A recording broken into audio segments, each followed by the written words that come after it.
Bienvenidos a La Luz de la Cruz, un espacio para conocer la verdad de la palabra de Dios. Toma tu Biblia y ponte cómodo para escuchar este programa, en la voz de nuestro pastor, Wilson Manzano. Apreciados oyentes, bienvenidos una vez más a La Luz de la Cruz. Mi nombre es Wilson Manzano. En nuestro programa anterior estuvimos leyendo el capítulo número 7 del libro Una Salvación Grandiosa. Y las preguntas correspondientes a dicho capítulo son las siguientes. Pregunta número 1. ¿Cómo se evidencia el corazón amante de Dios para con el hombre en el relato de la caída? ¿Cómo se evidencia el corazón amante de Dios para con el hombre en el relato de la caída? Segunda pregunta. ¿Por qué exclamó Jesús en la cruz, Dios mío, ¿por qué me has desamparado? ¿Por qué exclamó Jesús en la cruz, Dios mío, ¿por qué me has desamparado? Pregunta número 3. ¿Cómo fue aplacada la ira de Dios contra toda injusticia humana? ¿Cómo fue aplacada la ira de Dios contra toda injusticia humana? Recuerden contestar estas preguntas para afianzar el aprendizaje hecho del capítulo anterior. Ahora continuamos con la lectura del libro Una Salvación Grandiosa, capítulo número 8. Vestido con la justicia de Dios. En el capítulo 7 se vio que debido a haber sido entregado Jesucristo como la propiciación por el pecado, Dios puede ser justo y justificar a aquel que cree en Jesús. Es por lo tanto de suma importancia el considerar lo que Dios hace para justificar al hombre. La palabra en el texto original traducida justificar también se traduce justicia. La justificación, por lo tanto, debe tener cierta relación con la justicia, y así lo es. La justificación es un acto y la justicia el resultado. Para que el hombre pueda entrar en la presencia de Dios, es indispensable que sea justo a sus ojos. Cualquier injusticia, pues, que acuse al hombre, le impide el poder ver a Dios. Pero cuando Dios justifica a una persona, también le provee con la justicia necesaria para que pueda presentarse delante de él. La justificación es más que el perdón y la remisión del pecado. El perdón es negativo. Tiene cierta relación con la pena que se debe por la transgresión, mientras que la justificación es positiva. Concede al hombre una posición meritoria. La diferencia entre el perdón y la justificación puede ilustrarse muy bien con ciertos acontecimientos que sucedieron hace algunos años relacionados con un complot racial y militar que conmovió todo el mundo. Esta ilustración ya ha sido utilizada por otros, pero vale la pena repetirla. Un soldado judío llamado Alfredo Dreyfus mostró tal habilidad militar que en 1891 fue designado al Estado Mayor del ejército francés. 3 años más tarde, fue detenido y acusado de haber vendido cierta información militar a Alemania.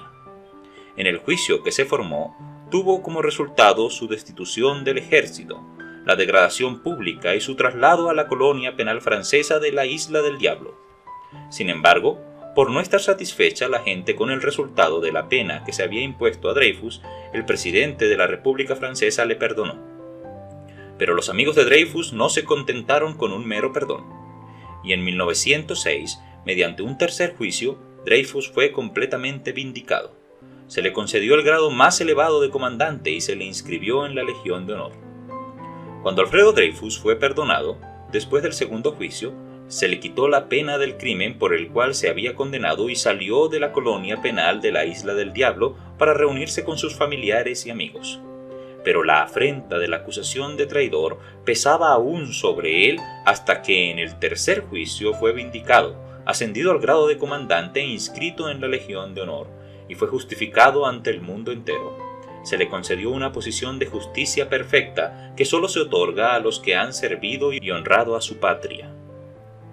Esto es exactamente lo que sucede cuando Dios justifica al que cree en Jesús. La única diferencia que existe es que Alfredo Dreyfus era un hombre inocente y fue acusado y condenado falsamente, mientras que aquel a quien Dios justifica es un pecador verdaderamente culpable y merecedor del castigo impuesto por la ley.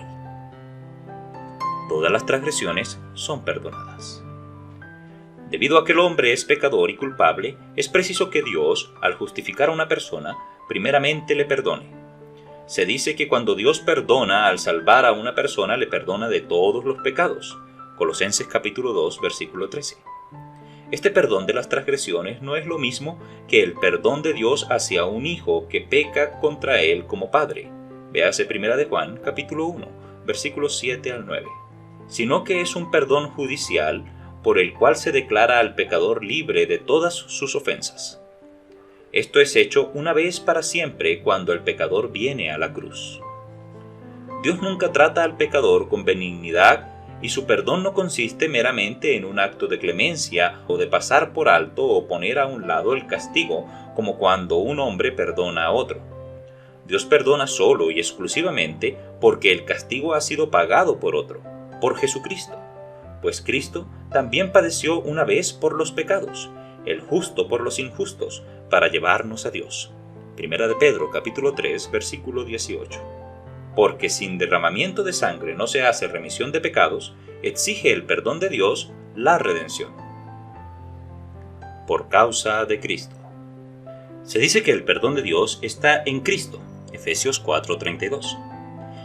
Ello implica la justicia divina, puesto que Dios no sería justo si no perdonara al que acepta a Jesucristo como la propiciación por sus pecados, una vez que Cristo ya murió y pagó la sentencia de ellos. Si un juez condenara a un individuo a pasar un cierto tiempo en la cárcel o como alternativa a pagar una multa, y si una tercera persona pagara esa multa, sería el juez muy injusto si después de haber pagado la multa mantuviese al reo encarcelado. Según las riquezas de su gracia. Aunque el perdón de Dios abarca su justicia, las Escrituras también afirman que dicho perdón se ofrece según las riquezas de su gracia. Efesios capítulo 1, versículo 7. Esto es por lo que el amor de Dios envió a su Hijo al mundo, San Juan 3:16, e hizo que Él, por la gracia de Dios, gustara la muerte por todos, Hebreos capítulo 2, versículo 9. Nótese que no solamente es este amor según la gracia, sino según las riquezas de su gracia. No es pues un perdón parcial, sino un perdón gratuito y amplio. La plenitud del perdón para los hombres de esta época puede bien apreciarse al compararlo con el perdón que obtuvieron los hombres píos del Antiguo Testamento. En los tiempos del Antiguo Testamento el perdón se efectuó para alejar el pecado del pecador. Véase Salmo 103, versículo 12. Puesto que los sacrificios del Antiguo Testamento sirvieron como expiación por el pecado. Al expiar por el pecado quiere decir cubrir, pero no el quitar por completo. Por medio de aquellos sacrificios los que los presentaron no podían obtener la perfección, sino que tenían que volver a repetirlos año tras año, porque la sangre de los toros y los machos cabríos no puede quitar los pecados. Hebreos capítulo 10, versículo 4. Pero el Cordero de Dios quitó el pecado, según San Juan capítulo 1, versículo 29. Y los que son santificados una vez para siempre por ese sacrificio son hechos perfectos, según el libro de Hebreos capítulo 10, versículo 10 y versículo 14. Este es un perdón judicial, completo e inmutable, que otorga al creyente una posición perfecta ante Dios como si no hubiese jamás pecado. Como ilustración de esto vamos a citar el caso siguiente. Un matrimonio casado recientemente convidó a varios parientes de ambas familias para la cena un domingo. Los convidados se sentaron en derredor de la mesa y todos deseaban comportarse de la mejor manera posible. Al pasar la salsa del uno al otro, una señorita por casualidad volcó el plato de la salsa y la derramó sobre un mantel de lino limpio, y se formó en él una mancha sucia y fea. La señora de la casa, con toda prisa que pudo, recogió la salsa que le fue posible de encima del mantel, y luego tendió una servilleta sobre la mancha y continuó comiendo. La servilleta no quitó la mancha, lo que hizo solamente fue cubrirla para continuar comiendo. Para la desdichada señorita, que tuvo la desgracia de derramar la salsa, la servilleta blanca le sirvió para hacerle recordar constantemente el incidente. Así también los sacrificios del Antiguo Testamento cubrieron los pecados de los israelitas, pero les hacía recordar siempre el hecho del pecado. Al día siguiente de la comida se lavó el mantel, y la mancha desapareció. De la misma manera, por el sacrificio de Cristo, los creyentes son lavados de sus pecados con su sangre. Apocalipsis capítulo 1, versículo 5. Y no hay servilleta que pueda hacerles recordar la presencia de la mancha. De todo esto se deduce que cuando Dios trata con el problema del pecado del inconverso, no le pide que aleje de sí sus pecados y que viva rectamente en el futuro. Esto sería imposible hacerlo para cualquiera, y además quedaría aún sin ser resuelto el problema de los pecados pasados. No. Dios perdona judicialmente y por completo todo pecado porque Cristo pagó el castigo de esos pecados. Todo lo que Dios pide del pecador es que confiese a Él que es pecador y que acepte a Jesucristo como el que sufrió el castigo por sus pecados. Eso es todo lo que uno puede hacer para recibir el indulto judicial divino. El esfuerzo del hombre para justificarse. En todas las épocas el hombre ha procurado justificarse ante Dios y se ha esforzado en presentar una justicia que fuese aceptable a Él. Cuando el hombre hace esto, trata de justificarse a sí mismo y no de ser justificado por Dios. La justicia propia no puede, ni jamás podrá salvar a ningún hombre. Un ejemplo de esto lo tenemos en los israelitas, los cuales en el tiempo del apóstol Pablo estaban tratando de ganar su propia justicia. Ellos tenían celo de Dios. Romanos capítulo 10, versículo 1 al 3. Eran muy religiosos, ayunaban y ofrecían muchas plegarias, guardaban rigurosamente las fiestas religiosas y cumplían con todos los detalles del culto del templo. Pero a pesar de todo esto, no fueron salvos por la simple razón de que estaban procurando establecer una justicia propia que Dios no podía aceptar. Así también en el día de hoy, el hombre trata de establecer una justicia que él espera sea aceptable a Dios. Trata de seguir el ejemplo de Jesús y de obedecer el Sermón del Monte. Trata de vivir lo mejor que puede con arreglo a los dictados de su conciencia. Algunos se hacen miembros de una iglesia, se bautizan, oran y toman parte en toda clase de actividades religiosas y filantrópicas. Aunque todas estas cosas ocupan su lugar, el hacerlas no puede de ningún modo ayudar a la justicia que Dios exige al hombre para que venga a su presencia. Parece ser que algunos creen que Dios guarda ciertos libros donde pone en cuenta todos los malos hechos que hacen y en su crédito todas las buenas obras. Si hacen más buenas obras que malas, piensan que serán aceptados por Dios.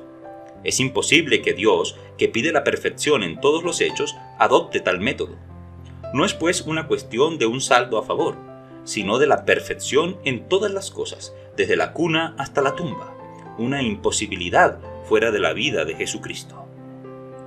En cuanto a la justicia propia, está declarado además por el profeta Isaías que todas nuestras justicias son como trapo de inmundicia. Isaías 74, versículo 6.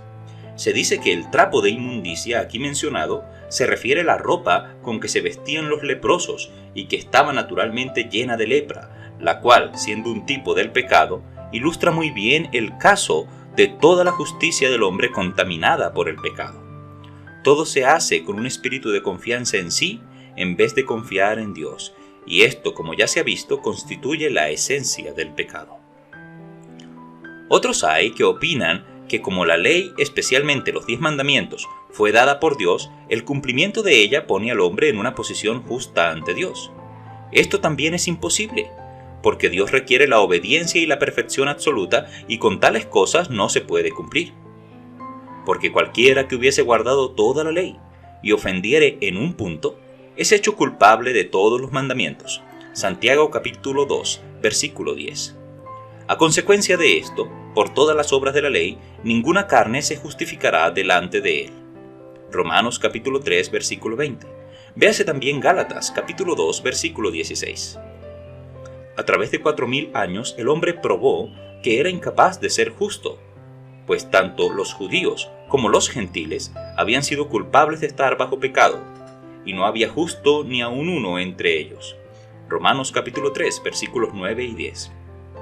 La ley de Dios exigía justicia de parte del hombre, pero el hombre había fracasado. La justicia que Dios exigió también la proveyó. Ningún hombre engendrado de Adán ha vivido una vida perfecta y justa que haya podido ganar el ser admitido en la presencia de Dios. Todos han pecado y están destituidos de la gloria de Dios. Romanos capítulo 3, versículo 23. Pero Él provee esa justicia perfecta que Él exige a los que han de entrar en su presencia. Él mismo cubrirá con justicia, como con un vestido, a todos los que aceptan esa justicia como un don gratuito. Bien es verdad que aunque ninguno de la simiente de Adán ha podido vivir una vida recta y aceptable a Dios, cuando el Hijo de Dios vino a este mundo se hizo verdadero hombre, vivió como tal y guardó cada jota y cada tilde de la ley de Dios. Mateo capítulo 5, versículos 17 y 18. Él sí reveló una justicia aceptable a Dios. No cabe duda de que la vida terrestre de Jesús era aceptable a Dios. Hacia el final de ella, Jesús llevó a 3 de sus discípulos consigo a una montaña alta, donde se transfiguró delante de ellos y aparecieron Moisés, el representante de la ley, y Elías, uno de los profetas. Con estos dos como testigos, Dios habló desde una nube diciendo: «Este es mi Hijo amado, en el cual tomo contentamiento». Véase San Mateo, capítulo 17, versículos 1 al 5. Esto fue una afirmación bien clara de la aceptación de la vida terrestre de Jesús. Aquí había uno que nunca había pecado y que no estaba destituido de la gloria de Dios, sino que era en todo justo, y daban testimonio de ello la ley y los profetas. Cuando se había probado que todo el mundo era culpable ante Dios y se había demostrado que ningún hombre podía ser justificado por sus propias buenas obras, entonces Dios, en la persona de su Hijo que vivió en la tierra como hombre, reveló una justicia aceptable para sí. Esta pues es la justicia que ahora se ofrece a todos como una dádiva. Con ella se revisten todos los que creen en Jesús. Isaías 61:10. Este es también el mensaje de Romanos capítulo 3, versículos 19 y 20. Por la gracia y no por obras. La Biblia nos declara que ningún ser humano puede ganar esa justicia por ninguna cosa que pueda hacer. Dios dice que se le concede a todos los que creen en Jesucristo y solamente por la fe. Así que concluimos ser el hombre justificado por fe, sin las obras de la ley. Romanos capítulo 3, versículo 23. Mas al que no obra, pero cree en aquel que justifica al impío, la fe le es contada por justicia. Romanos capítulo 4, versículo 5. Véase también todo el capítulo 4 de Romanos y la epístola a los Gálatas, capítulo 2, versículo 16, capítulo 3, versículo 8 y versículo 24. El hombre es justificado gratuitamente por la gracia de Dios. Romanos capítulo 3, versículo 24. Por redención en Cristo Jesús. La justificación se hace posible por medio de la redención que es en Cristo Jesús. Romanos capítulo 3, versículo 24. Él fue entregado como propiciación por los pecados, como ya se ha explicado, y por lo tanto Dios puede perdonar al pecador e imputarle la justicia perfecta de Cristo. Cuando Dios imputó el pecado del hombre a Jesucristo, Él estaba identificándose de tal manera con el pecado que verdaderamente Él se hizo pecado, y murió como si hubiera sido pecador. Ahora pues, cuando Dios imputa la justicia al creyente, éste llega a identificarse con ella de tal manera que verdaderamente llega a ser la misma justicia de Dios y empieza a vivir. Al que no conoció pecado, Dios hizo pecado por nosotros, para que nosotros fuésemos hechos justicia de Dios en él. Segundo a los Corintios capítulo 5, versículo 21. Solamente una justicia divina preparada podría admitir al hombre en la presencia de Dios. Ninguna justicia defectuosa que pudiese presentar el hombre sería válida. De manera que es solamente porque Dios imputa la justicia de Cristo al que cree en Él, por lo que el hombre tiene entrada en el cielo. Al contrario de lo que muchos creen, no hay ningún San Pedro en la puerta del cielo que pregunte a los que allí van que hayan sido las obras meritorias que han hecho que les justifique la entrada. La justicia de Dios, que es la misma de Cristo, es el único pasaporte del hombre para ir al cielo. El que haya recibido este pasaporte puede tener la certeza de que entrará y de que no habrá nada que se lo impida. ¿Quién acusará a los escogidos de Dios? Dios es el que justifica. Romanos 8:33. La justificación, por tanto, consiste en la imputación de la justicia de Cristo al que cree en Él. Se imputan al creyente los méritos de Jesús y se le concede una posición perfectamente justa delante de Dios, tan perfecta como la que goza el mismo Jesucristo, y es independiente de todo mérito humano. La justificación fue exigida por la santidad de Dios y proveída por su amor. La Biblia nos da una ilustración perfecta de lo que es la justificación en el libro de Génesis capítulo 3 versículo 21, en las siguientes palabras: Y Jehová Dios hizo al hombre y a su mujer túnicas de pieles y vistiólos. Adán y su esposa habían pecado y estaban desnudos delante de Dios y bajo el juicio de la ley que habían quebrantado. Matando animales inocentes, Dios preparó túnicas o vestidos de pieles y los puso sobre la desnudez de Adán y de su esposa. Con estas vestiduras podían tener acceso en la presencia de Dios. Nótese que fue Dios quien preparó los vestidos. Ni Adán ni su esposa ayudaron en nada, ni aun a ponérselos. Tampoco dieron nada a Dios por ellos. Para proveer las vestiduras fue necesaria la muerte de una víctima inocente. Estas vestiduras fueron provistas solamente después que Adán llamó Eva a su esposa, porque ella era la madre de todos los seres vivientes. Al hacer esto, Adán, que estaba ya bajo el juicio de la muerte, mostró su fe en la promesa de Dios de que la simiente de la mujer, Jesús evidentemente, destruiría la cabeza o poder de la serpiente que es Satanás. Véase Génesis capítulo 3, versículo 15 y versículo 20. Aquí pues se ven todos los detalles de la justificación. Dios prepara un vestido de justicia y viste con él a todos los que creen en Jesucristo como el libertador del pecado. El hombre no tiene con qué pagar este vestido ni puede ponérselo a sí mismo. La justicia solo es posible con la muerte de una tercera persona, inocente y sin pecado, el mismo Señor Jesucristo.